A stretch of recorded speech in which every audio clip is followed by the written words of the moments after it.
Bismillahirrahmanirrahim. Unit vectors. A unit vector is a vector that has magnitude 1 and it has no unit. यानी ऐसा vector जिसका magnitude 1 होता है और उसका अपना कोई यूनिट नहीं होता और it is only use to express और represent the direction of a vector.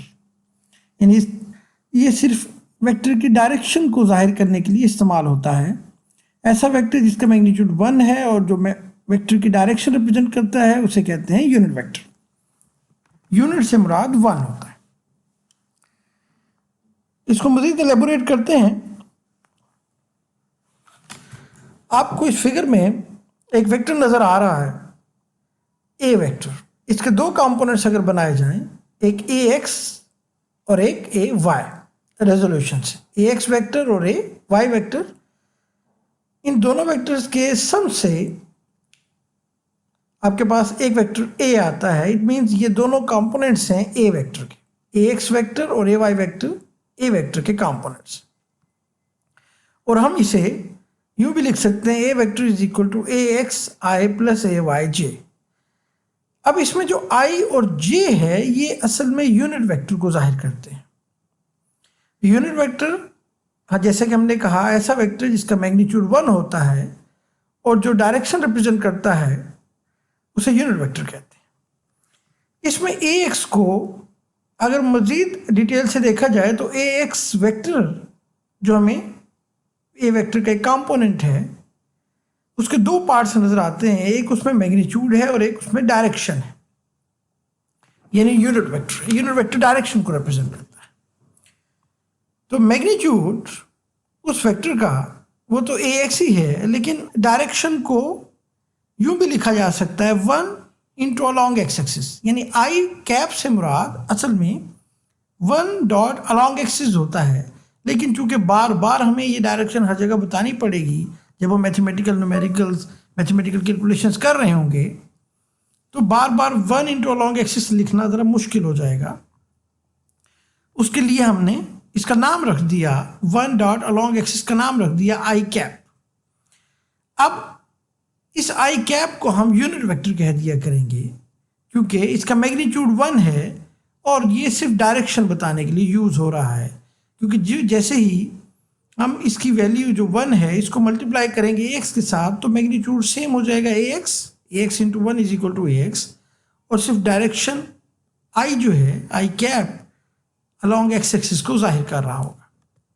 तो इसका मतलब ये जो ए एक्स इंटू आई है, यहाँ पे आई अलॉन्ग एक्स एक्सिस को जाहिर कर रहा है और इसका अपना मैग्नीट्यूड 1 है।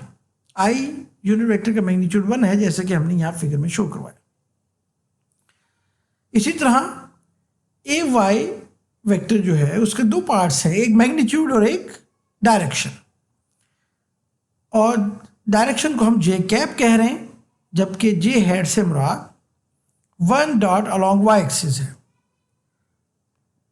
और 1 डॉट अलॉन्ग वाई एक्सिस चूंकि इसका नाम है जे हेड, अगर आप जे हेड ना लिखना चाहें और 1 डॉट अलॉन्ग वाई एक्सिस लिखें तो भी बात ठीक होगी, लेकिन चूंकि बार बार 1 डॉट अलॉन्ग वाई एक्सिस लिखना न्यूमेरिकल्स में, कैलकुलेशंस में मुश्किल हो जाएगा, तो हमने यहाँ पर भी इसका नाम जे हेड रख दिया।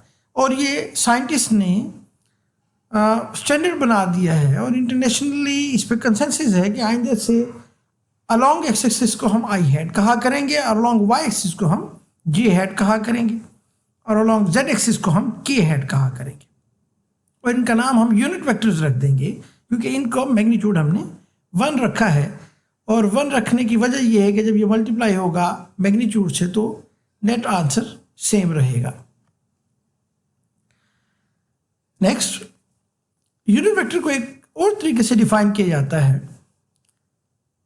कि यूनिट वेक्टर अगर आपने हासिल करना हो तो आप इस तरीके से भी हासिल कर सकते हैं कि किसी वेक्टर को उसके मैग्नीट्यूड पे डिवाइड कर दें तो आपके पास यूनिट वेक्टर आ जाता है।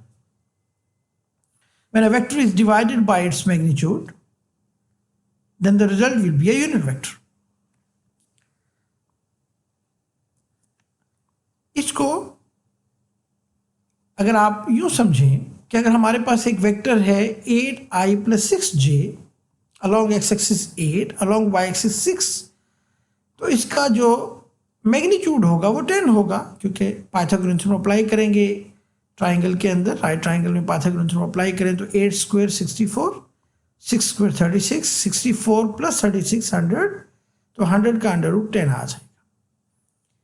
अब इस वेक्टर 10 जिसका मैग्नीट्यूड 10 है उसके दो कंपोनेंट्स हम देख रहे हैं, एक x कंपोनेंट और एक y कंपोनेंट। एक का मैग्नीट्यूड 8 है और वो अलॉन्ग x एक्सिस है और अलॉन्ग एक्सिस का नाम i हैट रखा जाता है। इसी तरह अलॉन्ग y एक्सिस का नाम j हैट रखा जाता है, तो 6 मैग्नीट्यूड और अलॉन्ग y एक्सिस।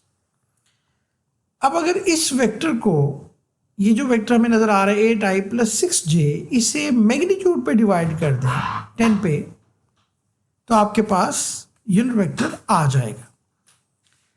10 पे डिवाइड करेंगे तो रिजल्ट आएगा 0.8i और +0.6j। इट मीन्स इस वेक्टर का यूनिट वेक्टर 0.8i + 0.6j होगा। ओके, अब यूनिट वेक्टर तो हमें मिल गया। यूनिट वेक्टर पिछले डेफिनेशन के मुताबिक किसी वेक्टर का यूनिट वेक्टर गेट करना हो तो वेक्टर ऊपर रखेंगे और मैग्नीट्यूड पे डिवाइड करेंगे, तो आपके पास यूनिट वेक्टर आ जाएगा। और आप देख रहे हैं कि जब हमने वेक्टर जो कि 8i + 6j से बन रहा था ए वेक्टर, इन दो को सम करने से 8i + 6j, दो वेक्टर्स को सम करने से एक रिजल्टेंट वेक्टर ए बन रहा था। इसका यूनिट पार्ट यानी टोटल 10 में से अगर टोटल 10 लेंथ है और ये 1 लेंथ है, तो यूनिट इसका, इस पूरे वेक्टर ए का यूनिट वेक्टर के दो पार्ट्स होंगे, 0.8 और +0.6। अगर पूरी 10 लेंथ लेंगे तो ये 8 हो जाएगा और अलॉन्ग y एक्सिस 6 हो जाएगा। अगर यूनिट लेंथ लेंगे तो उसका x पार्ट 0.8i होगा और 0.6j होगा। यानी हमने स्केल डाउन कर दिया, उसके मैग्नीट्यूड पे डिवाइड कर दिया, मैग्नीट्यूड टाइम्स वो स्केल डाउन हो गया, और रिजल्ट में अब जो आपके पास वेक्टर बनेगा वो यूनिट वेक्टर होगा। Very important to see, it is very important to see कि आप अगर आपके पास मैग्नीट्यूड हो, ये बहुत समझने वाली बात है, अगर आप और करें कि अगर आपके पास मैग्नीट्यूड हो, मैग्नीट्यूड को यूनिट वेक्टर से मल्टीप्लाई कर दें तो आपके पास वेक्टर आ जाता है। इस वेक्टर का मैग्नीट्यूड कितना था? 10, और हमने इसके यूनिट वेक्टर से मल्टीप्लाई कर दिया। यूनिट वेक्टर जो आपके पास ये है उसके दो पार्ट्स हैं। जब भी किसी मैग्नीट्यूड को यूनिट वेक्टर से मल्टीप्लाई करेंगे तो आपके पास 10 × 0.8 8i आ जाएगा और 10 × 0.6 6j आ जाएगा। तो जब भी किसी मैग्नीट्यूड को उसके यूनिट वेक्टर से मल्टीप्लाई करते हैं तो आपके पास वो वेक्टर आ जाता है, कंप्लीट वेक्टर 8i + 6j से ये वेक्टर बनेगा। इसका मतलब अगर यूनिट वेक्टर चेंज हो जाए, मींस डायरेक्शन थोड़ी चेंज हो जाए, कि उसका x कंपोनेंट कुछ और हो जाए और y कंपोनेंट कुछ और हो जाए, ये 0.8 की बजाय 0.7 हो जाए और ये 0.6 की बजाय 0.5 हो जाए, तो लाजमी बात है जब मैग्नीट्यूड को मल्टीप्लाई करेंगे तो उसके कंपोनेंट्स भी चेंज आएंगे, x की वैल्यू कुछ और आएगी, y की वैल्यू कुछ और आएगी, डायरेक्शन चेंज हो जाएगी।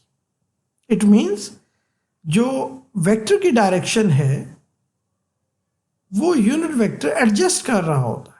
मैग्नीट्यूड सेम रखा जाए लेकिन डायरेक्ट यूनिट वेक्टर के पार्ट्स चेंज कर दिए जाएं, कंपोनेंट्स की वैल्यूज चेंज कर दी जाएं, तो हम कहेंगे असल वेक्टर की डायरेक्शन चेंज हो जाएगी। 0.8 0.6 से 8 और 6 पर ये डायरेक्शन बनेगी। अगर ये 0.9 और 0.5 हो जाए तो डायरेक्शन कुछ और हो जाएगी। तो यूनिट वेक्टर डायरेक्शन रिप्रेजेंट करता है। जब भी किसी वेक्टर को हासिल करना हो तो आइंदा से मैग्नीट्यूड को यूनिट वेक्टर से मल्टीप्लाई करेंगे, आपके पास वेक्टर आ जाएगा। और यूनिट वेक्टर गेट करने का तरीका हमने पहले सीख लिया कि जब भी किसी वेक्टर का यूनिट वेक्टर लेना हो अगर आपके पास वेक्टर गिवन है उसे मैग्नीट्यूड पे डिवाइड कर सकते हैं तो उससे यूनिट वेक्टर आ जाएगा। किसी वेक्टर को जब मैग्नीट्यूड पे डिवाइड करते हैं तो उसे यूनिट वेक्टर आता है। यूनिट वेक्टर गेट करना हो तो मैग्नीट्यूड पे डिवाइड करेंगे वेक्टर को, और अगर वेक्टर गेट करना हो तो मैग्नीट्यूड को मल्टीप्लाई करेंगे, क्योंकि जब हम मैग्नीट्यूड को ऊपर ले जाएंगे यूनिट वेक्टर से मल्टीप्लाई करेंगे, क्रॉस मल्टीप्लीकेशन, तो आपके पास वेक्टर आ जाएगा A will be equal to A into A hat, जो हमने यहाँ किया। तो यहाँ कंक्लूड करते हैं, हमने दो चीज़ें समझी। एक, यूनिट वेक्टर ऐसा वेक्टर होता है जिसका मैग्नीट्यूड 1 होता है। अगर आप गौर करें तो आपको नज़र आ रहा है कि 0.8i + 0.6j ये यूनिट वेक्टर है। उसका अगर मैग्नीट्यूड लेंगे पाइथागोरन थ्योरम से तो आंसर आपके पास 1 आएगा। ऐसा वेक्टर जिसका मैग्नीट्यूड 1 होता है उसे यूनिट वेक्टर कहते हैं। और ये जब किसी मैग्नीट्यूड से मल्टीप्लाई होता है तो वेक्टर के कंपोनेंट्स बनते हैं जिससे उसकी डायरेक्शन एडजस्ट होती है, डायरेक्शन सेट होती है। इसका मतलब डायरेक्शन इसमें पिन्हा होती है यूनिट वेक्टर के अंदर। अगर ये चेंज हो जाएगा तो वेक्टर भी चेंज हो जाएगा, यानी उसकी डायरेक्शन चेंज हो जाएगी, उसके कंपोनेंट्स डिफरेंट हो जाएंगे, बट मैग्नीट्यूड सेम रहेगा। मैग्नीट्यूड 10 ही रहेगा, सिर्फ डायरेक्शन। अगर यूनिट वेक्टर के कंपोनेंट्स चेंज तो आपके पास direction of vector change. So unit vector used to represent the direction of vector. Thank you for watching the video.